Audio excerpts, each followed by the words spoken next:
Hello friends, मैं हूं CA Hitesh Goyal और मैं आप सबका स्वागत करता हूं अपने YouTube channel CA Hitesh Goyal on GST पर। हम अपने वो केस लॉज की सीरीज में आज दूसरा अगला केस लॉ डिस्कस कर रहे हैं, केस लॉ ऑन आईटीसी। तो पहले तो मैं अपनी पीपीटी शेयर करता हूं, ये small PPT on recent judgement on ITC, जो इनपुट टैक्स क्रेडिट के ऊपर कोई लेटेस्ट जजमेंट, हम आज उसके बारे में डिस्कस करते हैं।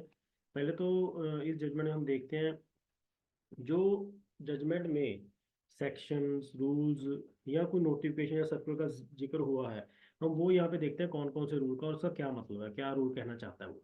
सबसे पहले रूल 60 का जिक्र हुआ इस जजमेंट में। रूल 60 जो 17/18/19 पे एप्लीकेबल था, वो that rule talks about every registered person required to furnish details of inward supply in form GST 2। Rule 60 कहता था कि हर रजिस्टर्ड पर्सन ने जो इनवर्ट सप्लाई ले रहा है उसको GST 2 भरना चाहिए था या भरना पड़ेगा, राइट।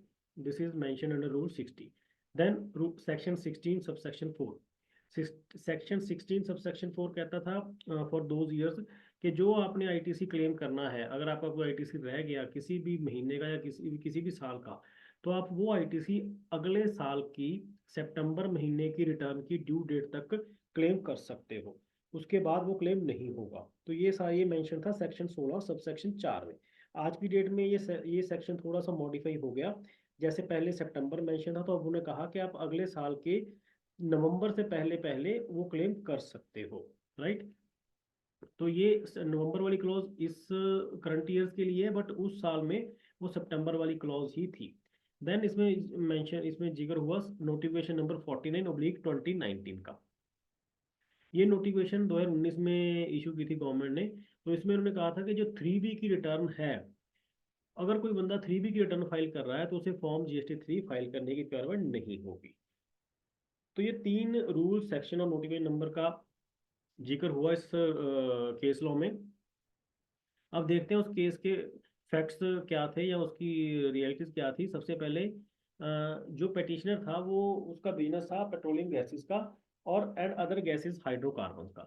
इस इन प्रोडक्ट्स में पेटिशनर डील करता जिसने केस किया था।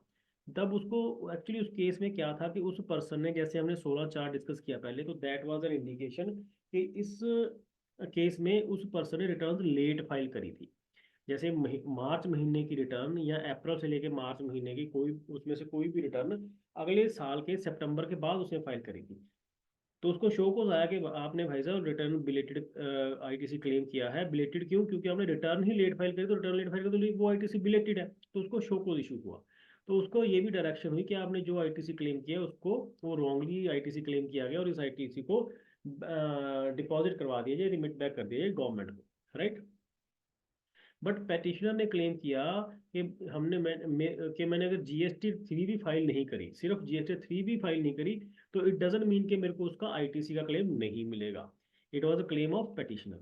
देन जो उसने फर्दर एक और बात कही कि जो मेरे सप्लायर हैं जिनसे मैंने परचेज की है, जब उन्होंने GST 1 में ये शो कर दिया कि उन्होंने सेल करी और मैंने परचेज किया है, तो it is an also an indication कि मेरे पास इनपुट टैक्स क्रेडिट है, right. It was the second plea जो उसने पिटिशनर ने ली थी अपने उस केस में।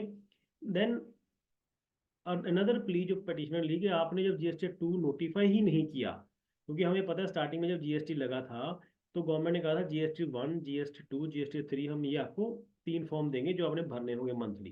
तो उसमें GST 2 था आईटीसी रिलेटेड, राइट। तो जब आपने GST 2 ही नोटिफाई नहीं किया तो मैं आईटीसी कैसे क्लेम कर सकता था? At that time GST 3 was not a prescribe form as per law. तो ठीक है, सब भर रहे थे, but 3B was not prescribe form. तो एक ये उसने थर्ड प्ली दिया कि GST 2 ही नोटिफाई नहीं हुआ था तो मैं उसका आईटीसी क्लेम कैसे ले सकता था। तो जब जीएसटी फॉर्म अवेलेबल ही नहीं था, इलेक्ट्रॉनिक फाइलिंग उसकी पॉसिबल ही नहीं थी, तो टैक्सेबल पर्सन है जो पिटिशनर है इस केस में, वो कैसे इलेक्ट्रॉनिकली फाइल करने का आप उससे एक्सपेक्ट कर सकते हो? कैसे वो इनिशिएट कर सकता है वो प्रोसीडिंग, और कैसे वो क्लेम कर सकता है? It was also a plea on the basis of all these facts and circumstances. तो ये सारे के सारे केसेस में जब ये प्ली हुआ, तो ये वाला केस अगेंस्ट असेसिंग ऑफिसर ने डिमांड निकाल दी थी इसके अगेंस्ट, जो पिटिशनर के अगेंस्ट, जिसने फर्दर उस डिमांड के अगेंस्ट हाई कोर्ट में केस किया। तो उस high court, honourable high court में ये सारा कुछ डिस्कशन हुआ, सारा डिस्कस हुआ, और डिस्कस करने के बाद ऑनरेबल हाई कोर्ट ने ये वाला decision honourable Madras high court ने पिटिशनर के फेवर में कर दिया। उनको लगा कि बिल्कुल ठीक है, सिर्फ एक 3B फाइल करने की वजह से ये ITC डिनाई नहीं होना चाहिए, राइट। तो ये जो हमने डिस्कस किए ये फैक्ट्स ऑफ द केस, और जो डिसीजन था it was in favour of petitioner against against the department. तो उसके डिपार्टमेंट ने उसको फिर ITC भी जब डिसीजन ही होगा तो ITC भी उसको अलाउ किया गया। तो it was all about this decision, this case law. इसका आप जो केस लॉ का नाम है आप हमारे डिस्क्रिप्शन में भी देख सकते हैं। Thank you very much for watching my this video. Thank you very much. Further I request all the members to like my video and subscribe my YouTube channel CA Hiteshpal on GST. Thank you very much.